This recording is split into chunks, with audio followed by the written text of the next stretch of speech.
네, 강경화 외교부 장관이 오늘 취임식을 열고 공식 일정에 들어갔는데요. 이런 가운데 문정인 통일 외교 안보 대통령 특보의 이른바 워싱턴 발언으로 여야 간 대치가 더욱더 격화하고 있습니다. 네, 두 분의 평론가와 함께 이 내용 진단해 보겠습니다. 서가번 전 민주당 의원, 장성호 건국대 행정대학원장 나오셨습니다. 두 분 어서 오세요. 네, 안녕하세요. 네. 자, 먼저 말씀드린 대로 문재인 특보의 발언 관련돼서 저희가 좀 짚어보려고 하는데요. 최근에 워싱턴 DC를 방문한 문 외교안보 특보. 학자로서의 견해임을 밝히긴 했습니다만, 전제하기는 했습니다만, 사드 논란에 불만을 제기한 미국을 향해 쓴소리를 던졌습니다. 이거 어떻게 좀 파장이 커지고 있는 것 같은데 어떻게 보셨는지 들어보겠습니다. 예, 문정인 특보께서 이제 교수실 때 늘 한미 관계 또 이 그 대북 문제 또 북핵 관련돼서 많은 이 그 식견을 내놓으시고 또 일상적으로 늘 그 말씀하셨던 것들입니다. 네. 그런데 이제 문제는 지금 신분이 이거 대통령 외교안보 특보시고 더군다나 이제 지금 그 한미 정상회담이 지금 한 열흘 정도밖에 남지 않았지 않습니까? 열흘도 안 남았지 않습니까? 사실 이제 그 우드로 윌슨 센터에서 이 정례적으로 하는 연차적으로 하는 한미 그 대화 행사에서 하신 말씀인데. 네. 지금 이 시기가 이제 사실은 한미 정상회담 준비차 어찌 보면은 이제 사전에 가서 의견 조율하는 것처럼 그런 것처럼이 오해할 수 있는 오해하기 딱 좋은 그런 시기거든요. 네. 사실 지금 한미 정상회담이 지금 우리로서 사실 좀 아주 민감하고 중요한 시기에 지금 열리는 거 아니겠습니까? 또 트럼프 정권도 새로 섰고 문재인 정권도 새로 서서 처음 만나는 자리고 또 트럼프 대통령이 잘 아시다시피 미국 국가 우선주의, 미국 네. 이익을 우선하는 그런 정책들로 세계 모든 정상들과 이 회담에서 아주 지금 그 세계 각국 그 정상들이 곤욕을 치르고 있지 않습니까? 특히 그 악수를 손을 자꾸 놔주질 않아서 흔들거려서 놔주질 않아서 곤욕을 치를 만큼 외교적 격식이 파괴되고 여러 가지 상태에서 어렵고 우리는 이제 북핵 문제로 지금 얼마나 또 북핵 문제 또 사드 문제로 얼마나 이 국내적으로도 지금 논란이 있는 그런 좀 민감한 시기에 좀 민감한 발언을 해서 그거는 좀 적절치 않은 것 같아요. 뭐 내용이 어떻든 간에 그건 좀 적절치 않았다 이렇게 말씀드리겠습니다. 장 교수님 보실 때는 이게 청와대 입장에서는 그 문 특보의 개인 발언이었다. 그래서 청와대 공식 입장이 아니라고 선을 긋긴 했습니다만 어쨌든 그 대통령이 특보 자격을 갖기 때문에 교수란 전제를 하긴 했습니다만 이게 발언이 적절했는가를 놓고 봤을 때 어떻게 좀 보세요? 그 부분에 대해서. 공직의 자리는 상당히 엄중한 자리라고 그렇죠. 봅니다. 일단 왜 청와대에서 대통령한테 임명장을 받는 것을 국민들한테 공개를 하겠습니까? 그리고 외교안보 특보라는 것은 대통령의 안보 멘토로서 네. 대통령의 의사를 대변한다고 할 수가 있고 이미 특보 임명을 받는 순간 교수는 아니다. 그리고 개인적 신분이 아니고 공직자의 신분이고 국가를 대표하는 그런 신분이라는 것을 망각해서는 안 되고 이런 상황에서 봤을 때 문 특보에 이번에 있은 여러 가지 말들은 네. 상당히 우리 한미 동맹에 있어서 상당히 중요한 그런 금이 갈 수 있는 어떤 인식을 보여줬다. 이런 하여튼 저는 중요한 것으로 우리가 인식을 해야 될 것 같은데 예. 특히 그런 거죠. 문정인 특보가 이제 얘기한 것이 1953년 10월 1일 날 한미 상호 방위 조약을 체결을 해서 든든한 한미 상호 방위 조약이 지금까지 이어져 왔고 안보 동맹으로 인해서 북한의 핵과 그리고 주변의 여러 가지 압력을 우리가 버텨내고 있는 것 아니겠습니까? 북한은 이미 핵을 5차례에 걸쳐서 핵실험을 했고 그리고 ICBM급을 마지막 남겨두는 이 시점에서 정말 앞으로는 전쟁이 일어날 수도 있는 이런 위중한 사태에서 한미 상호 방위 조약에 해가 갈 수 있는 그런 어떤 발언의 뉘앙스를 문정인 특보가 했다는 것은 상당히 한미 정상회담을 앞두고 악재가 될 수도 있다. 이렇게 저는 봅니다. 특히 여러 가지가 있는데 그중에서 북한이 도발을 하지 않을 경우 한미 훈련을 축소할 수 있다거나 그리고 전략 무기를 감축하거나 그리고 미국의 어떤 전략적인 자산이 한국에 오지 않게 할 수도 있다. 이런 것들은 대통령 특보로서 얘기할 문제가 아니라고 봅니다. 이것은 국가와 국가 간의 어떤 합의된 그런 상황이고 무기 운영 체계는 더군다나 이것은 비밀리에 붙여져야 되는 것 아니겠습니까? 이런 상황에서 이번에 어떤 문정인 특보의 이런 발언들 그렇죠. 이것은 한미 정상회담뿐만이 아니고 미국에 대한 방위 공약 그리고 트럼프 행정부에 있어서 한국의 정부와의 어떤 안보적인 맹약을 어떻게 끌고 갈 것인가 그거에 대해서 또 다른 생각을 하게 되는 아주 중요한 어떤 그런 모습이었다고 봅니다. 그래요. 이건 명백하게 본인도 처음 시작할 때부터 미국에서 우드리스에서 할 때부터 특보 자격이 아니고 나는 이 그 학자로서의 내 개인적 의견들을 얘기한다는 것이라고 분명하게 전제를 했습니다.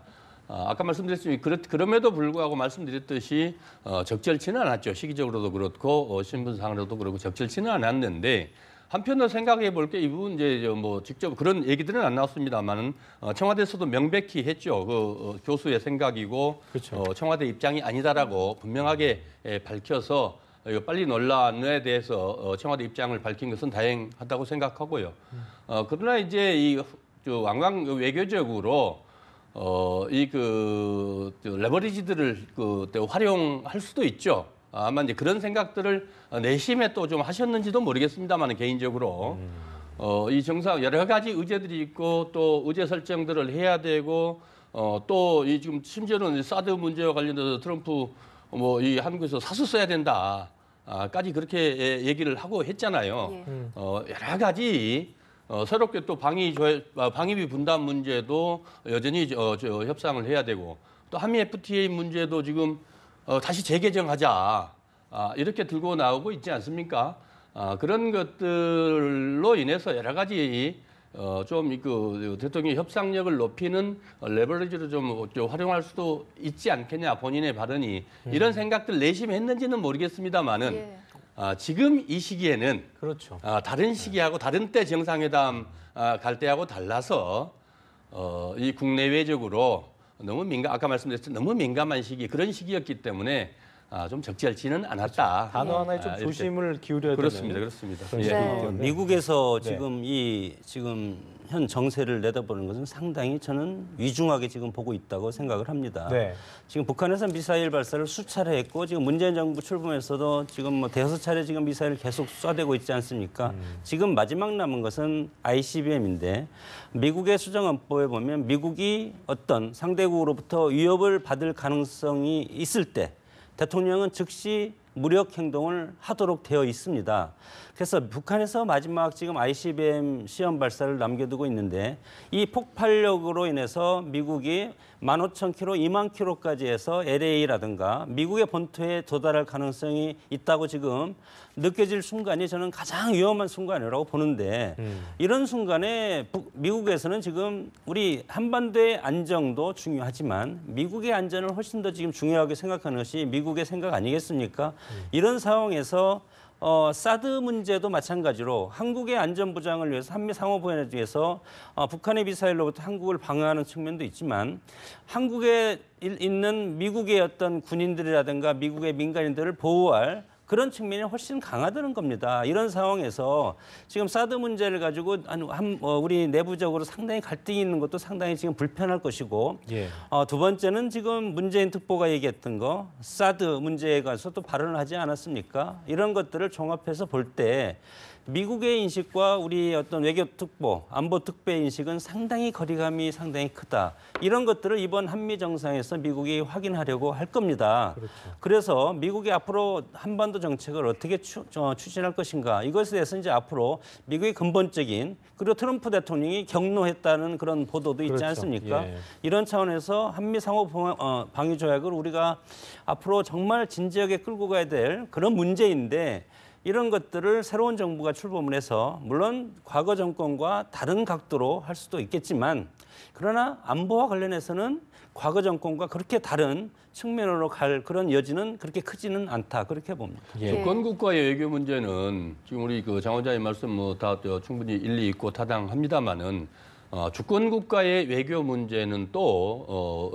그렇게 우리가 가볍게 판단할 일은 아니라고 생각합니다. 사드 배치 문제, 국내적 절차의 문제, 환경 영향 평가를 받고 받아야 되고 또 그 시기가 또 그 소요되고 하는 것들을 가지고 예. 그 미국의 한 당사자의 미국에서 대통령이 그걸 가지고 경로를 했다.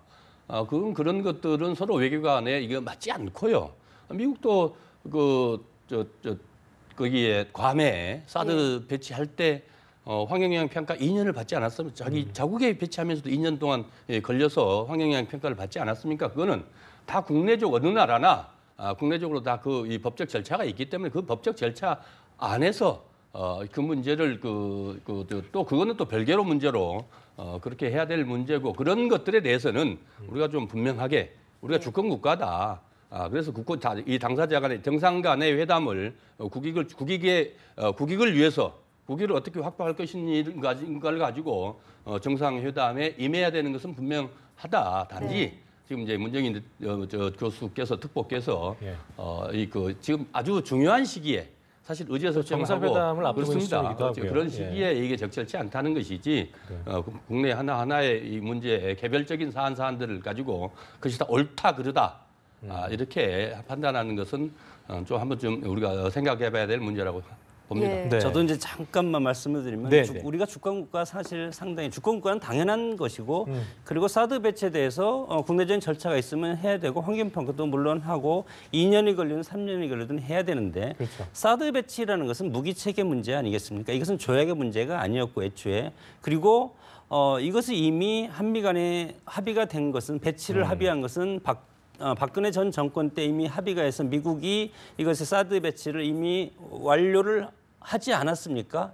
뭐 전부 완료한 건 아니지만 일정 부분 지금 성주에 사드 배치가 되어 있기 때문에 미국에서 경로하고 미국에서 불편하게 생각하는 것은 전 정권에서 이렇게 합의를 했는데 정권이 바뀌었다고 해서 이거에 대해서 다시 국내 비준을 거친다는 것 이 자체를 그분들은 이해를 못할 거라 저는 그런 측면에서 말씀을 드리는 겁니다. 예, 알겠습니다.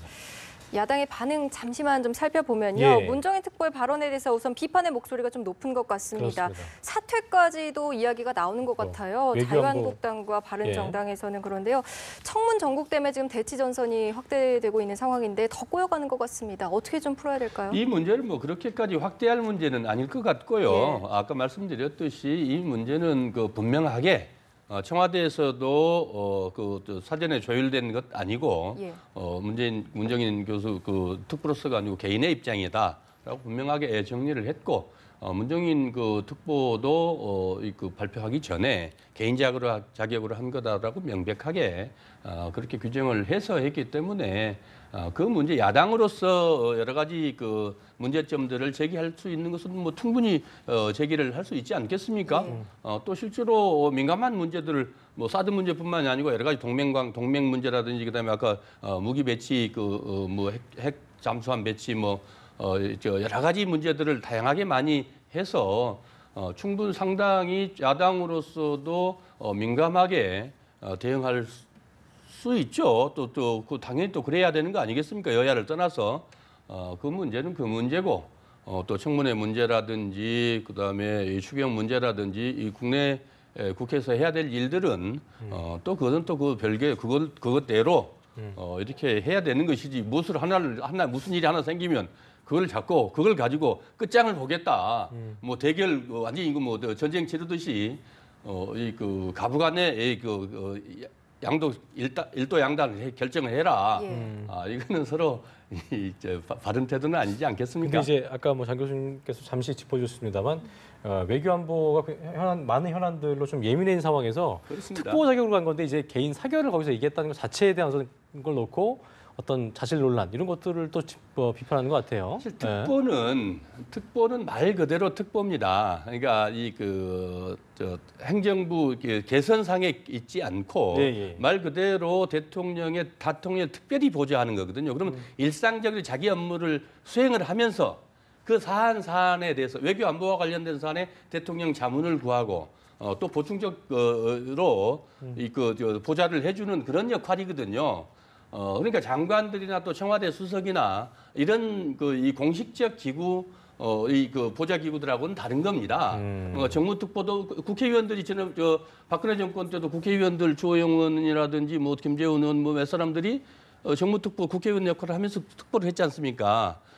그분들이 국회의원으로서 의정활동하는데 막 발언을 한다고 해서 대통령의 그 뜻으로 질의를 하거나 또 발언을 하거나 뭐 할 때 대통령 뜻으로 대통령 생각을 가지고 얘기를 한다라고 아무도 지적하지 않았거든요. 예. 단지 이 문제는 워낙 민감한 외교적 사안이고 시기적으로 뭐 충분히 할 수 있는 얘기입니다. 교수들이 지금 그다음에 교수 생활할 때 늘 일상적으로 이분이 주장해왔던 얘기고요. 그러나 아까 말씀드렸듯이 지금 이 시기가 오히려 이 한미 정상회담 할 때는 통상적으로 그렇게 합니다. 어디나 한미뿐만 아니라 한중도 마찬가지고 한러도 마찬가지고 그 시기에는 양국 간에 서로 이 관계를 좋게 더 효과를 극대화시키기 위해서 예. 좀 붐업을 하는 과정이거든요. 이 붐업하는 시기에 찬물을 끼얹은 거는 좀 적절치 않았다 네. 이런 거죠. 예. 의도는 뭐 충분히 네. 뭐 이해를 할 수도 있고 지금 문재인 정권이 출범해서 남북 대화도 해야 되고 그리고 북핵도 처리해야 되고 그리고 중국과의 경제 교류도 다시 활성화돼야 되고 그리고 사드 문제도 해결해야 되고 전통적인 한미 안보 조약도 동맹 관계를 끌고 가면서 해야 되는데 이 모든 것이 동시에 추진할 수는 없는 것 아니겠습니까? 여기에는 또 문재인 정권을 출범하는데 41.1% 전체적으로는 36% 정도의 지지층도 생각을 해야 될 것이고 그러나 전 100%의 대통령이 되다 보니까 36% 본인이 지지한 41.1%를 어떤 지지의 어떤 그런 의지를 채워줄 수 없는 부분도 해야 된다는 것이 대통령의 자리이기 때문에 상당히 어려운 것이고 목적의 수단을 정당화돼서는 안 된다고 봅니다. 문정인 특보 마찬가지로 특보의 입추로 갔다는 것은 국가를 대표한 하나의 말 하나하나가 다 대통령의 어떤 의중을 담아서 언론이 그것을 받아들이고 특히 외교란 것은 대통령의 특사라든가 대통령의 특보로 왔다면 그 대통령의 의사를 그대로 그 나라에서는 받아들이는 것 아니겠습니까? 이런 것을 모르고 지금까지 공직이나 교수 생활을 했다고 보지는 않기 때문에 이 문제에 대해서는 어느 정도 본인에 대한 해명이 있음에도 불구하고 해명이 있다고 하더라도 이미 너무 많이 나간 문제이기 때문에 상당히 심각성이 저는 있다고 봅니다. 그래요. 어떻게 예. 좀 이 문제가 진행이 될지는 저희가 좀 지켜봐야 될 부분인 것 같고요. 주제를 좀 바꿔보겠습니다. 오늘 오전에 드디어 말도 많고 참 탈도 많았던 강경화 외교부 장관의 취임식이 있었습니다. 일단 취임사를 통해서 외교부 개혁과 관련돼서 어떤 메시지를 내놓을까 여러 가지 관심이 됐었는데요. 일단 뭐 북한에 대해서 뭐 제재와 대화 모두 동원을 해서 북한의 비핵화를 이끌어내야 된다. 그리고 우리가 좀 더 주인 의식을 갖고 능동적으로 헤쳐나갈까 한다. 뭐 이런 식의 얘기를 했는데 일단 오늘 취임사 어떻게 보셨는지 들어보겠습니다. 예, 여러 가지 본인 그간에 청문회 28일이나 걸렸더라고요. 그런 소위도 간단하게 얘기도 하고 했습니다만은 어쨌든 각오가 좀 남다를 수밖에 없었겠다. 그러면서도 어쨌든 또 국민과 소통하는 외교를 실현하겠다라고 그러면서 강하고 평화롭고 당당한 나라를 만들기 위해서 국민과 국익을 최우선으로 네. 하는 그러면서도 국민과 소통하는 외교를 하겠다. 대충 그런 요지였던 것 같습니다.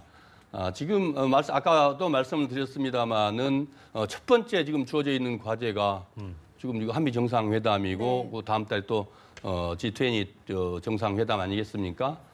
그 준비부터 우선 박차를 가해서 해야 될 것이고, 그다음에 우리 대내 외적으로 외교 안보 문제 특히 가장 지금 어느 때보다도 위중하고 엄중한 시기에 네.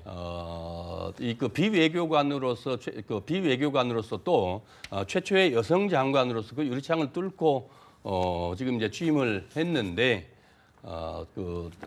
외교부 내에 개혁과 혁신도 이루어내야 되고 또 그 총의를 모아서 외교적 목표 또 장관의 취임사처럼 국민과 함께 하는 소통하는 외교를 실현하기 위해서도 그렇고 다들 일치 단결해서 장관직을 잘 수행할 수 있도록 해야 되겠고 또 장관은 충분히 리더십을 발휘해서 네. 그 목표를 실현할 수 있기를 기대하겠습니다. 네. 네. 장 교수님 보실 때는 오늘 강 장관의 취임사에서 좀 주목되는 부분이 있었다면 어떤 부분이 좀 있다고 짚어주실까요? 뭐 통상적으로 뭐 여러 차례에 걸쳐서 어제 대통령과의 말씀에서도 외교 안보 상황이 엄중하기 때문에 최선을 다하겠다 그런 말씀을 하셨고 또 외교부의 어떤 문화를 바꾸고 유리천장 깨고 들어와서 70년 외교사상 첫 여성 장관 아니겠습니까? 예. 그렇기 때문에 어떤 내부 인력 어떤 구조 혁신 그리고 전문성과 업무 역량 인사 혁신을 이루겠다 뭐 이런 것들을 뭐 포괄적으로 말씀을 하셨고 그리고 또 가치 담은 외교, 정상회담 준비에 최선을 다하겠다. 뭐 이런 식으로 했는데 사실은 발걸음이 상당히 무겁지 않겠습니까? 야당이 격렬하게 반대하고 대통령께서는 임명을 강행을 했고 앞으로 외통위가 여야 중진들이 상당히 포진해 있는 가장 막강한 화력을 포진한 것이 외통위 아니겠습니까? 외통위 상임위에서도 상당히 어려운 난관이 예상이 되고 이런 구원이 앞으로 쉽게 풀릴 가능성은 없다. 그렇기 때문에 본인의 어떤 의지도 중요하지만 정말 앞으로 외교적인 시험대가 강경화 장관 앞에 놓여 있습니다. 사드 문제와 북핵 문제 그리고 미국과 중국의 등거리를 어떻게 해결할 것인가. 독일 통일에서는 그래도 육자회담을 통해서 독일 통일이 이루어졌고 그것은 뭐 어제 타계한 콜 수상의 어떤 외교력이 네. 이것이 독일 통일이 이루어졌지 않습니까? 그러나 지금 한반도의 어떤 통일을 하기에 앞서는 북핵 해결이 가장 선결 과제인데 북핵 해결에 대한 그리고 미사일과 그리고 사드 문제에 대해서 지금 한반도를 둘러싼 미국과 중국이 치열하게 갈등 국면을 가지고 있는데 이런 것들을 대통령을 대신해서 외교부 장관이 과연 할 수가 있을 것인가? 물론 유엔에서 잔뼈가 굵었지만 외교적인 그리고 안보적인 이런 측면에서는 상당히 경험이 적지 않습니까? 네. 그래서 한일 위안부라든가 이런 여성적인 문제에 대해서는 어떤 성과를 거둘 수가 있겠지만 그러나 일본의 위안부 재협상 문제도 마찬가지로 일본에서는 재협상에서 나서지 않겠다고 했기 때문에 그럼 당장 외통위에서 그럴 겁니다. 위안부 재협상을 하겠다고 했는데 지금 하고 있냐? 앞으로 어떻게 될 것이냐? 이것을 이루어내라. 이뤄내지 못하면 사퇴해라. 이것까지는 나올 텐데 이렇게 됐을 때 일단은 임명이 됐지만 앞으로 외교적인 업무적인 성과를 장관께서 얼마나 보여줄 수 있을지 아니면 보여주지 못한다면 상당히 어려운 그런 어떤 장관의 행로가 앞에 놓여 있다고 저는 생각이 듭니다. 네. 자, 청와대가 안경환 법무부 장관 후보자의 낙마 사태를 겪었는데요. 인사추천위원회를 가동한다고 합니다. 예. 인사체계를 재정비하겠다는 이야기로 보이는데 이게 어떤 내용이고 또 그 효과가 어떤 건지 좀 설명해 주시죠. 실제로 이번에 인수위가 없고 바로 출범한 정부여서 사실 그 정부 인사와 청와대 인사를 같이 동시에 수행했지 않습니까? 예. 그러다 보니까 이제 인사추천위 자체도 구성하지도 못하고 결국 인사수석과 민정수석이 실에서만 이렇게 인사를 하다 보니까 그런 구멍이 좀 생긴 거죠. 대통령께서도 그런 부분들에 대해서도 언급을 하셨고 실제로 청와대에서 추천을 했는데 국회에서 철저하게 검증해서 청와대에서 파악하지 못한 것들이 있으면 언제든지 낙마시키겠다라고 말씀하셨던 것들은 대단히 자신감 있고 전향적이고 또 그 야당의 협치 요구에 대한 분명한 그 화답이었다. 예. 이렇게 보여집니다. 실제로 노무현 대통령 그 참여정부 시절에 이게 만들어진 인사 시스템이거든요. 네. 비서실장이 위원장이 되고 민정수석 인사수석이 일단 인사수석이 추천을 하고 실에서 추천을 하고 민정수석실에서 검증을 하지요. 보통 그렇게 해서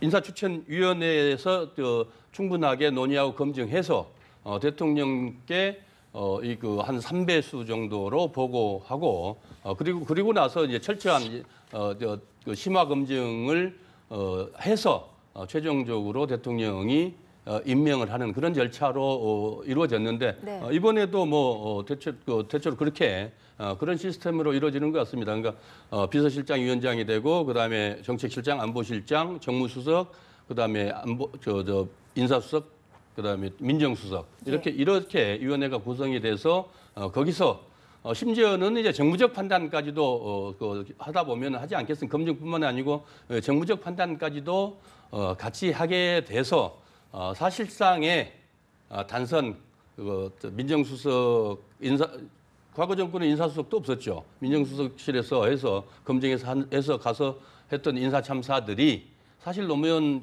참여정부 시절에는 그렇게 인사 참사라고 할 만큼 실제로 청문회에서 그렇게 낙마가 별로 없었거든요. 거의 좀 더 혁신적이고 진전된 그다음에 시스템화되어 있는 인사 추천 방식이고 또 성과를 냈죠. 만시지탄의 감이 있지만은 잘 선택하고 만들어졌다고 생각을 합니다. 네.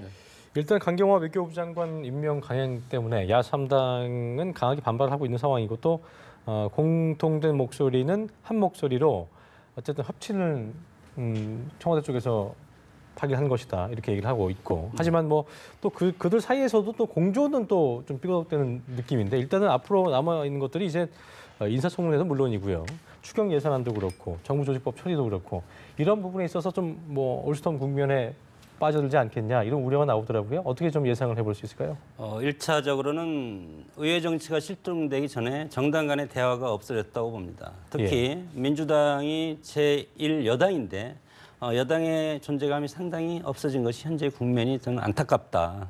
여당이 나서서 제1야당인 한국당과 국민의당을 서로 아울릴 수 있는 그런 모습이 상당히 적어졌고 지금에 보면은 협치가 깨졌다는 것은 제1야당과 제2야당, 제3야당이 대통령과 직접 지금 맞닥뜨리고 있는 그런 형국가 아니겠습니까? 이런 것들은 상당히 어떻게 보면은 보기가 안 좋은 협치가 깨졌다는 것보다 그 이상의 앞으로 국정이 난맥상으로 흘러갈 가능성이 상당히 커졌다는 건데 이런 것들을 세우기 위해서는 정당이라는 것은 뭡니까? 혼란을 질서로서 수습하는 것 아니겠습니까? 이것을 수습해서 국회에서 여야가 개혁에 대한 합의를 이뤄서 입법화되는 것이 협치의 마지막 종착역이고 이 입법화된 것을 가지고 정부, 청와대가 대통령이 이 입법을 실행하는 것이 올바른 민주정치 아니겠습니까? 그러나 지금의 상황은 정당 간의 대화도 지금 삐걱거리고 그리고 정당 간들의 각각의 어떤 이익은 내년 지방선거에 가 있는 것 같고 그리고 그 위에 있을 총선에 가 있는 것 같고 이런 상황에서 정치적인 어떤 투쟁이라든가 정치적인 어떤 제스처가 훨씬 더 난무할 가능성이 앞으로 커지고 이렇게 되다 보면은 의회도 마찬가지로 개혁 입법에도 서로 협의를 할 수가 없는 저는 이것이 안타까운 것이 이번에 인사 문제에서 이것이 발단이 됐다고 봅니다. 야당 입장에서는 자신들의 입지를 상당히 키우기 위해서는 인사청문회를 이용할 수밖에 없는데 여기에 여당과 청와대가 여기에 저는 말려들었다 이렇게 봅니다. 일단 협치라는 것은 상대를 존중하고 그리고 상대가 원하는 것을 10%는 받아들여야 되는 것 아니겠습니까? 그러나 안경환 장관도 마찬가지로 대통령이 저는 지명을 철회하겠다 이런 어떤 발표를 했으면 훨씬 좋지 않았을까? 자진 사퇴보다는 스스로 자신 사퇴를 한 것 아니겠습니까? 야당이 그리고 언론이 국민들이 이러한 부정적인 것을 제기를 하기 때문에 대통령으로서는 전향적으로 야당의 의견을 받아서 이것을 철회하겠다. 그런 모습이 저는 훨씬 좋았다고 보는데 현재까지는 그런 모습이 보이지 않는 것이 저는 안타깝고 결국은 이것이 국민의당도 마찬가지로 지금 호남 민심을 어떻게 할 것이냐 이런 고민도 있고 그리고 내년 지방선거 때 어떻게 할 것이냐.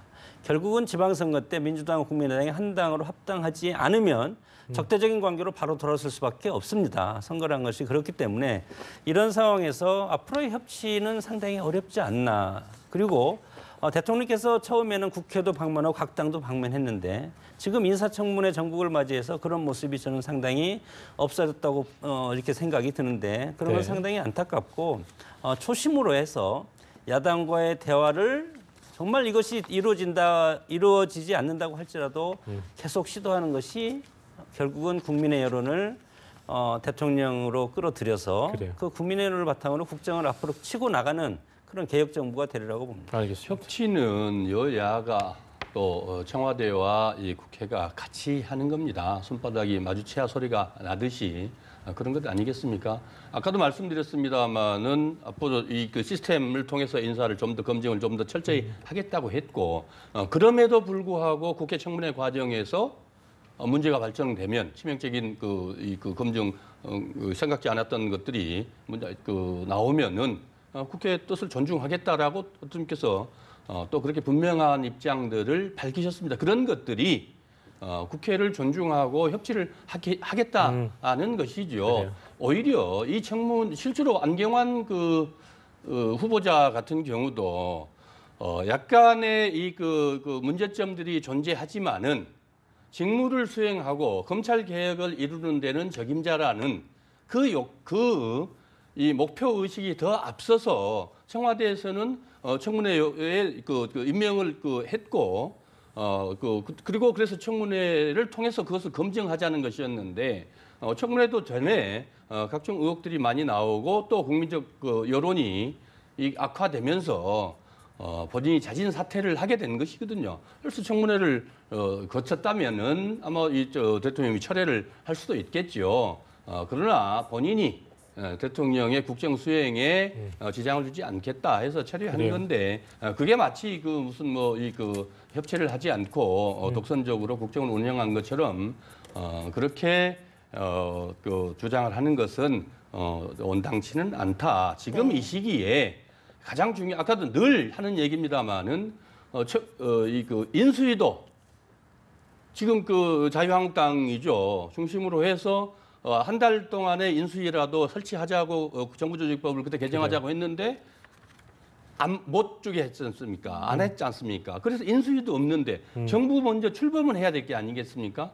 이것을 마치 인사청문회를 기회로 해서 주도권을 잡기 위한 이 정쟁의 도구로 그 장으로 하는 것은 온당치 않다고 생각합니다. 네. 40% 내외 득표를 했지만 지금 기관마다의 차이는 있습니다만 80% 이상의 국민적 지지를 받고 있지 않습니까? 그러면은 야당에서도 그리고 대통령이 그만큼 또 소통과 협치를 위해서 노력을 했으니 야당에서도 또 협조를 해야 된다고 그래요. 생각을 합니다. 그게 국민들의 뜻이고 그 뜻이 여론조사로 반영된 거 아니겠습니까? 예, 예. 알겠습니다. 오늘 말씀 여기까지 듣겠습니다. 네. 서가번 전 민주당 의원, 장성우 건국대 행정대학원장과 함께했습니다. 두 분 고맙습니다. 고맙습니다. 감사합니다.